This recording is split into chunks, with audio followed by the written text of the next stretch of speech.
Afkaarta qoomaluudka ayaa si toos ah kaga soo gudubtay xafiisyada dowladda federaalka, waxayna noqotay mid si weyn cara uga dhex abuurtay bulshada Soomaaliyeed. Waxaan idinla soo wadaagi doonaa saacadihii ugu dambeeyay, falcelinta ka timid bulshada, iyo sidoo kale sida loogu gudbiyay arrintaasi dadka Soomaaliyeed oo dhalinyarada markan dhagahooda si toos ah indhahooda loogu shubay. Maxaa ka jira in weerar daandaansi ah lagu qaaday fariisin militariga Somalilan ay leeyihiin? Waxaan la wadaagi doonaa xogta ay bixiyeen saraakiisha Somalilan iyo sidoo kale wararka dhinaca ICC xiriirka aan la sameynay. Ciidan uu hogaaminayo Mahad Cabaashi oo fariisin cusub oo gaar ah samaystay, sidoo kale aagga uu ku wajahan yahay oo warar kala duwan ay ka soo baxayaan. Gudoomiye Madaale iyo sidoo kale xildhibaanada beesha uu ka soo jeedo oo ugu dambeyntii u dhaadhacay Daaro Nimca. Waxaan la wadaagi doonaa xaaladda soo korortay iyo sidoo kale howlgalka xoreynta ee mar kale dib kaga qarxaya deegaanada Hirshabelle. Qaybta hoose aragtidaada nagu reeb kuna xirno wararka dhambaalka wararka. Hirshabelle ma laba dowlad goboleed ayaa markan xoreyntiisa ka qayb qaadanaysa oo kaashanaysa ciidamada dowladda. Halkan ayaan idinkula wadaagi doonaa maamulada gobolka Banaadir iyo Hirshabelle oo iskaashanaya. Aanu ku bilownaa wararka soo ifbaxaya dhinaca aanu ku horeyno. Afkaarta soo ifbaxday ee la xiriirta qoomaluudka iyo sida ay kaga soo gudubtay dowladda federaalka. Bulshada Soomaaliyeed ayaa saacadihii ugu dambeeyay waxa ay muujisay caro weyn oo ku aadan in ay dowladda federaalku adeegsatay astaamaha iyo sidoo kale noocyada lagu yaqaano aqoonsi ahaan kooxaha loo yaqaano qoomaluudka ama LGBT, dadka isku jinsiga ee isku galmooda. Waxa arrintanina ay noqotay mid si weyn looga carooday, iyadoo saacadihii ugu dambeeyay si weyn loogu arkay calanka jamhuuriyadda oo lagu feer sawiray islamarkaana hoos laga dhigay, iyo sidoo kale calaamadda oo la dhex geliyay halka ay ku qoran yihiin magacyada iyo astaamaha dowladda. Waxay ahayd arrintaani mid ka dhacday buugga fiisigiska iyo sidoo kale buugaag kale oo dowladdu ay daabacday, isla markaana ah manhajka cusub ee dalka, kaas oo astaanta kooxdan qoomaluudyiinta la dul saaray. Meelo badan ayay kaga jirtaa astaantan muujinaysa in kooxdu ay ku xooggan tahay Soomaaliya, isla markaana ay si caadi ah kaga mid tahay bulshada oo la adeegsado astaamaheeda iyo calaamadaheeda. Waxaana arrintaasi si weyn kaga carooday bulshada Soomaaliyeed, kuwaas oo sheegay in ay tahay arrintani mid dowladda federaalka laga doonayo in ay si degdeg ah uga difaacdo dadka Soomaaliyeed. Kuwa difaacaya dowladda ayaa waxa ay sheegeen in astaantan ay tahay qaansar roobaad, isla markaana fiisigisku uu ka faalloodo arrimo dhowr ah oo xitaa ay ka mid yihiin kalarada marka ay midoobaan iyo weliba qaabka ay iskula falgalaan iyo arrimo kale.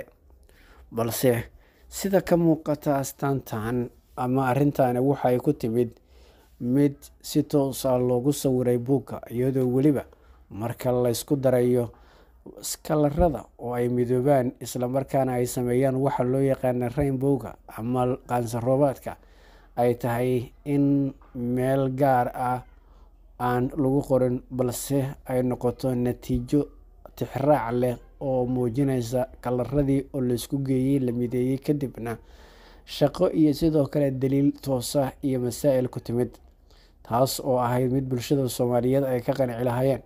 Balse si toos ah ayaa buugga loogu sawiray calaamadan ay leeyihiin kooxdan laga-roonayaasha ah. Laga-roonayaashan cadaabta sida tooska ehelka ugu ah ayaana waxaa la aaminsan yahay in ay bulshada Soomaaliyeed ay dhagar badan ku hayaan, taas oo ah mid si weyn guud ahaan ay doonayaan meelo kala duwan in ay kaga galaan. Dhanka kale aanu aadnay xoogagga militariga Somalilan ee fariisinka kule og ayaa waxay sheegeen in ay saacadihii ugu dambeeyay la kulmeen daandaansiyo kala duwan oo ka imaanaya xoogagga ICC ee fariisinka kule aagga og. Saraakiil ka tirsan militariga Somalilan ayaa waxay sheegeen in maanta ay ku war heleen oo Jimco ahayd in ciidan guuto ah oo uu hogaaminayo Cabdi Madoobe ay isku dayeen in ay weerar ku ekeeyaan magaalada Og iyo sidoo kale aagageeda, iyagoo weliba sheegay in taas markii ay ku war heleen ay militarigu si degdeg ah u diyaar garoobeen oo ay isku dayeen in ay bixiyaan jawaab degdeg ah oo ku habboon arrintaasi. Balse taliska militariga iyo sidoo kale hay'adaha kala duwan ee arrintan ku qorshaheeda leh ayaa waxay xaqiijiyeen in ay dalbadeen in aan arrintaasi si degdeg ah looga jawaabin, balse la sugo in weerar toos ah uu ka yimaado dhinaca xoogagga SSC ee fariisinka ku leh duleedka magaalada Og ee xilligan gumeys iyo salinta ku sugan. Waxay sheegeen saraakiisha militariga Somalilan in ay sameeyeen madaafiic ay ku ganeen goobaha ay ciidankaasi ka dhaqaaqayeen, taas oo hakisay duulaankooda islamarkaana tustay in goor hore loo diyaar garoobay. Waxay sheegeen in aynan militariga Somalilan maanta diyaar u ahayn inay dagaal toos ah galaan, taas oo keentay in laga baaqsado islamarkaana aan si toos ah jawaab loo siinin. Ciidanka Cabdimadoobe ayay sheegeen inay dib ugu laabteen fariisimadooda islamarkaana ay dib ugu laabteen aagga Og, iyagoo qaarkood si toos ah u gaaray dhinaca Yagoori. Dhinaca kale, waxa aanu xiriir la sameynay saraakiisha xoogagga SSC ee fariisinka ku leh jiidda hore ee difaaca. Waxay sheegeen warkaasi inuu yahay mid been abuur ah islamarkaana aan sal iyo raad lahayn, waxayna tilmaameen in Somalilan oo markaan dhaqaajin weyday qorshaheedii ay iskugu timid Og ay markaan madadaalo iyo maaweelaba ay bulshada kaga dhigayso in lasoo weeraray ama ay weerar qaadayso. Waxay sidoo kale sheegeen in ciidamadoodu aysan hadda diyaar u ahayn in ay weeraraan Og iyo sidoo kale deegaanada hoostaga, mar haddii iyaga oo soo jebiyey oo ceyrsanaya cagacadaan kuwa ku cararaya ay dhammaantoodba ka hareen islamarkaana aysan sii baxsan. Sida ay noo xaqiijiyeen saraakiisha xoogagga SSC, ciidanka ayaa jiidahooda ku sugan islamarkaana aan sameynin wax dhaqdhaqaaqa, waxayna ku hanjabeen haddii ay u baahan yihiin in ay Og weeraraan in madaafiic oo kaliya ay kaga adeegan karaan. Dhanka kale, ciidan uu hogaaminayo Mahad Cabaashi ayaa guuray, waxa ayna fariisin ka sameysteen deegaan hor leh, iyagoo halkaasi loo filayo ama loo arkayo in ay doonayaan inay qayb kasii noqdaan isballaarinta. Ciidankan uu hogaaminayo Mahad Cabaashi ayaa waxa ay degeen sida xogta aanu ku helayno duleedka deegaanka Calool, iyagoo weliba si gaar ah isha ugu haya wadadaasi oo ay doonayaan in ay dhinaca gumeys ay u aadaan. Wadadan ka baxda deegaano kala duwan oo isku marta ayay sheegeen in ay xiri doonaan, waxaana ciidankaasi ay garab ka helayaan cutub kale oo ciidan oo asna ku sugan dhulka duurka ah ee hoostaga Godhele.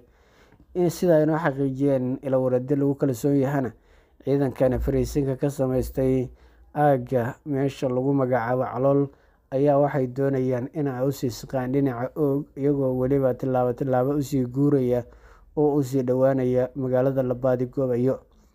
Cabaashi ayaa si weyn u kala garanaya deegaankan, waxa uuna wataa ciidan uu ka taxadiray hubkooda iyo sidoo kale tilaabo qaadkooda, iyagoo weliba ciidankan ay yihiin ciidan si gaar ah isku ilaalinaya oo aan haba yaraatee aan kalsooni badan ku qabin in ay sii noqdaan, maadaama qaar badan ay ka cabsi qabaan in dhabarka laga toogto.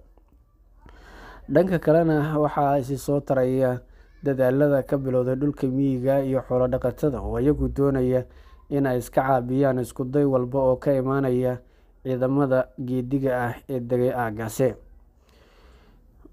Aanu eegna wararkii ugu dambeeyay. Wafdiga uu hogaaminayo Yuusuf Xuseen Jimcaale Madaale iyo xubno beeshiisa ah oo ku abtirsada gobolada koonfurta Soomaaliya ayaa gaaray deegaanka Daaro Nicimo oo ka tirsan gobolka Shabeellaha Dhexe, waxayna Daaro Nicimo ay u tageen sidii ay u xoojin lahaayeen howlgalka xoreynta iyo dib u qabsashada deegaanadii dhowaan ay ciidamadu ka soo laabteen.